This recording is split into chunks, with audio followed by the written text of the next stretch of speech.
DJ वाला भैया sound बढ़ा दस।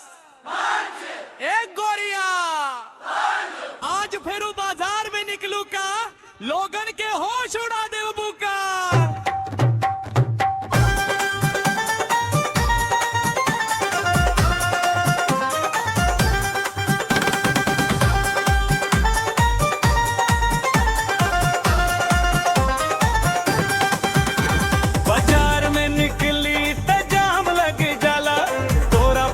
पूरा इलाका चल जाला, बाजार में निकली त जाम लग जाला, रूबा देख के दिनवा ढल जाला।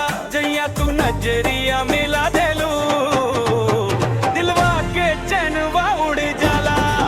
जैया तू नजरिया मिला देलू दिलवा के चैनवा उड़ जाला। चाल चुनरिया हवा ने लहनाए, देखे वाला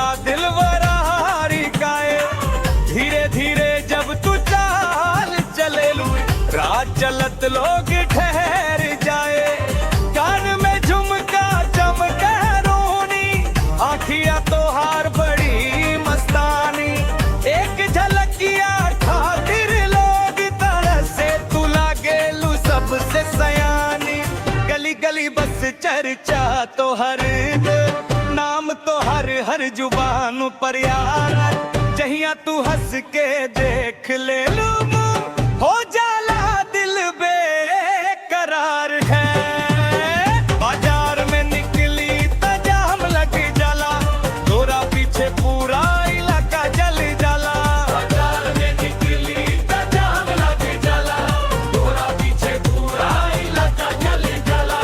डीजे पे जब ई गाना बाजेला हम पूरा मैदान झूमे लागेला। लइका लइकी सब नाचे लागे,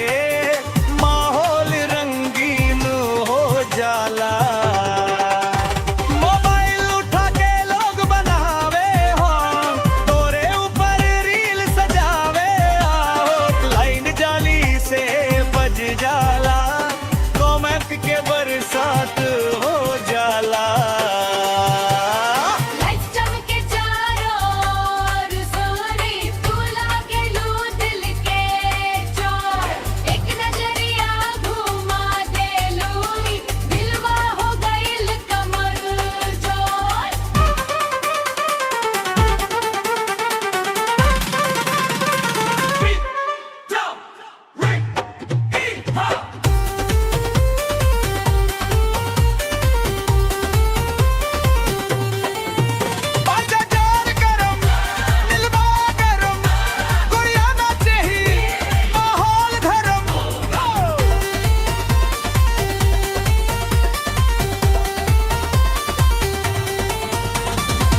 गाल गुलाबी नैन कटारी, चाल तोहार सबसे प्यारी।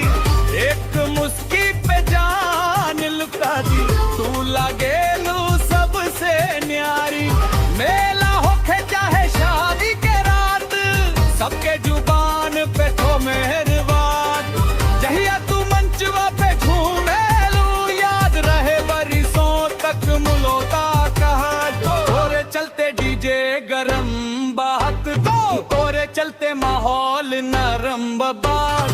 जहिया तू दिल खोल के नाचेलू, पूरा कार्यक्रम सुपर हिट